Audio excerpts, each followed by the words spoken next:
तो कैसे हो मेरे प्यारे दोस्तों। उम्मीद करता हूं कि आप सभी अच्छे होंगे। आज हम सभी कर्ण पिशाचनी साधना का एक भयानक अनुभव जानने वाले हैं। आपको तो पता होगा कि कर्ण पिशाचनी कैसी शक्ति होती है। बहुत खतरनाक और शक्तिशाली पिशाचनी होती है, जिसके बारे में आज हम एक साधक के अनुभव के माध्यम से जानेंगे। तो दिल थाम के बैठिए। चलिए ज्यादा बकवास ना करते हुए कहानी की शुरुआत करते हैं। भारत के एक छोटे से गांव में एक प्राचीन और रहस्यमयी साधना की कहानी प्रचलित थी। इस साधना का नाम था कर्ण पिशाचिनी साधना। कहते हैं कि जो इस साधना को सफलतापूर्वक पूरा कर लेता है, उसे अलौकिक शक्तियां प्राप्त होती हैं और वह दुनिया की कोई भी बात सुन सकता है। लेकिन इस साधना को करने के लिए साहस और धैर्य के साथ साथ एक विशेष मंत्र का ज्ञान भी आवश्यक होता है।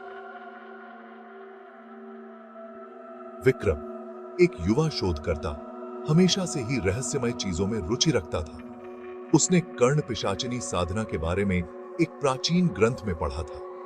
उसके मन में इस साधना को करने की तीव्र इच्छा जागी। वह जानता था कि यह साधना खतरनाक है, लेकिन उसकी जिज्ञासा ने उसे उस खतरनाक रास्ते पर चलने के लिए मजबूर कर दिया।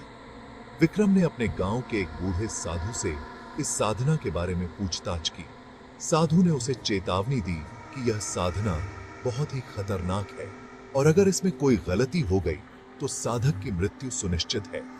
लेकिन विक्रम ने साधु की चेतावनी को नजरअंदाज कर दिया और साधना के लिए आवश्यक जानकारी जुटाने लगा।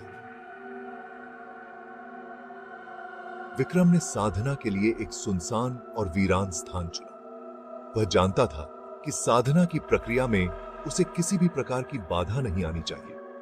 उसने एक अंधेरी रात चुनी, जब चांदनी भी धरती पर नहीं थी।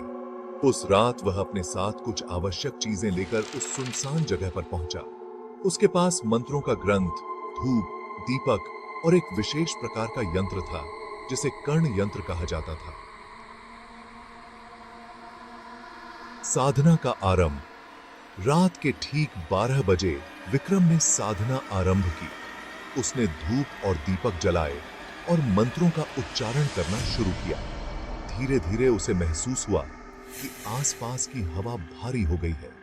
अचानक से उसे लगा कि कोई उसके पास खड़ा है। उसने आंखें खोली तो देखा कि एक छायादार आकृति उसके सामने खड़ी थी। विक्रम को समझते देर न लगी कि वह कर्ण पिशाचिनी थी। पिशाचिनी का प्रकोप। कर्ण पिशाचिनी ने विक्रम से कहा, तुमने मुझे बुलाया है, बताओ क्या चाहते हो। विक्रम ने साहस बटोरकर कहा, मैं इस साधना को पूरा करना चाहता हूं और तुम्हारी शक्तियों को प्राप्त करना चाहता हूं। पिशाचिनी ने ठहाका लगाया और बोली, यदि तुम इस साधना को बीच में छोड़ दोगे तो तुम्हारा अंत निश्चित है, और यदि तुम सफल हो गए तो तुम्हें वह सब सुनाई देगा जो तुम्हें नहीं सुनना चाहिए। विक्रम ने बिना किसी डर के साधना जारी रखी। भयावह घटनाएं। जैसे जैसे साधना आगे बढ़ी, विक्रम के चारों ओर की चीजें बदलने लगी। उसे अजीब अजीब आवाजें सुनाई देने लगीं, जो उसकी समझ से बाहर थी। अचानक उसे अपने माता पिता की आवाज सुनाई दी, जो उसकी मदद के लिए पुकार रहे थे। विक्रम का मन विचलित होने लगा, लेकिन उसने खुद को संभाला और साधना में ध्यान केंद्रित किया। अचानक से उसे एक और आवाज सुनाई दी, विक्रम, तुम क्या कर रहे हो? यह रास्ता तुम्हें केवल मृत्यु की ओर ले जाएगा। यह उसकी प्रेमिका नीतू की आवाज थी। विक्रम का मन एक बार फिर डगमगाने लगा, लेकिन उसने अपनी आंखें बंद कर लीं और मंत्रों का जाप जारी रखा। साधना की पूर्णता और विक्रम का अंत। विक्रम ने पूरी रात साधना की। अंततः जब सुबह की पहली किरण फूटी तो साधना पूरी हुई। कर्ण पिशाचिनी ने विक्रम से कहा, अब तुम वह सब सुन सकते हो जो इस दुनिया में बोला जाता है, लेकिन यह शक्ति तुम्हारे लिए अभिशाप साबित होगी। यह कहकर पिशाचिनी अदृश्य हो गई। विक्रम ने धीरे धीरे अपनी नई शक्ति का उपयोग करना शुरू किया। पहले तो उसे यह शक्ति अद्भुत लगी, लेकिन जल्द ही उसे एहसास हुआ कि वह हर समय हर किसी की बातें सुन सकता है, चाहे वह कितना भी दूर क्यों न हो। उसकी यह शक्ति धीरे धीरे उसकी मानसिक शांति को खत्म करने लगी। उसे हर समय अजीब अजीब आवाजें सुनाई देती थीं, जिनसे वह परेशान रहने लगा। कुछ दिनों बाद विक्रम ने पाया कि वह अब सामान्य जीवन नहीं जी सकता। नई शक्ति उसके लिए बोझ बन गई थी। उसे हर समय सिर दर्द रहता और उसे चैन की नींद भी नहीं आती थी। विक्रम ने अपने आप को इस शक्ति से मुक्त करने के कई प्रयास किए, लेकिन सब व्यर्थ साबित हुए।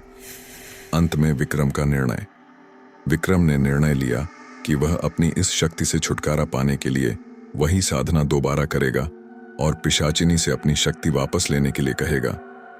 उसने एक बार फिर उसी सुनसान स्थान पर जाकर साधना शुरू की, लेकिन इस बार पिशाचिनी ने उसकी आवाज नहीं सुनी। विक्रम की मानसिक स्थिति बिगड़ने लगी। उसने खुद को खत्म करने का निर्णय लिया, लेकिन जैसे ही उसने ऐसा करने की सोची, पिशाचिनी उसकी आंखों के सामने प्रकट हुई। पिशाचिनी ने कहा, तुमने मुझे बुलाया था और मैंने तुम्हें यह शक्ति दी थी। अब तुम इस शक्ति से मुक्त नहीं हो सकते। यह तुम्हारा अभिशाप है। विक्रम ने पिशाचिनी से विनती की, लेकिन पिशाचिनी ने उसकी एक न सुनी और गायब हो गई। विक्रम अब अकेला और असहाय महसूस करने लगा। वह दिन रात चीखने चिल्लाने लगा, लेकिन उसकी आवाज कोई नहीं सुन पाता था। उसकी शक्ति ने उसे पागल बना दिया था। अंत में विक्रम ने उसी स्थान पर अपनी जीवन लीला समाप्त कर ली। उपसंहार। विक्रम की मृत्यु के बाद गांव में उसकी कहानी फैल गई। लोग कहते हैं कि विक्रम की आत्मा अब भी उस स्थान पर भटकती है और कर्ण पिशाचिनी की आवाज सुनाई देती है। गांव वाले उस स्थान से दूर रहते हैं और किसी को भी कर्ण पिशाचिनी साधना करने की हिम्मत नहीं होती। कहानी का सार यही है कि किसी भी शक्ति की प्राप्ति के लिए हमें उसकी कीमत चुकानी पड़ती है। विक्रम ने इस सच्चाई को बहुत देर से समझा और उसकी कीमत उसे अपनी जान देकर चुकानी पड़ी। यह कहानी बताती है कि लालच और जिज्ञासा के चक्कर में हम कभी कभी ऐसे रास्ते पर चल पड़ते हैं जो हमारे लिए विनाशकारी साबित होता है। कर्ण पिशाचिनी साधना की इस कहानी में विक्रम ने अपने लालच और जिज्ञासा के कारण अपनी जान गंवा दी, और यह कहानी हमें चेतावनी देती है कि हम भी अपनी इच्छाओं पर नियंत्रण रखें और सोच समझकर ही किसी कदम को उठाएं। तो मैं आशा करता हूं कि आपको ये कहानी जरूर पसंद आई होगी। आपको कहानी कैसी लगी कमेंट करके जरूर बताना। ऐसे ही इंटरेस्टिंग और हॉरर कहानी के लिए चैनल को सब्सक्राइब जरूर करना। मिलते हैं अगली स्टोरी में।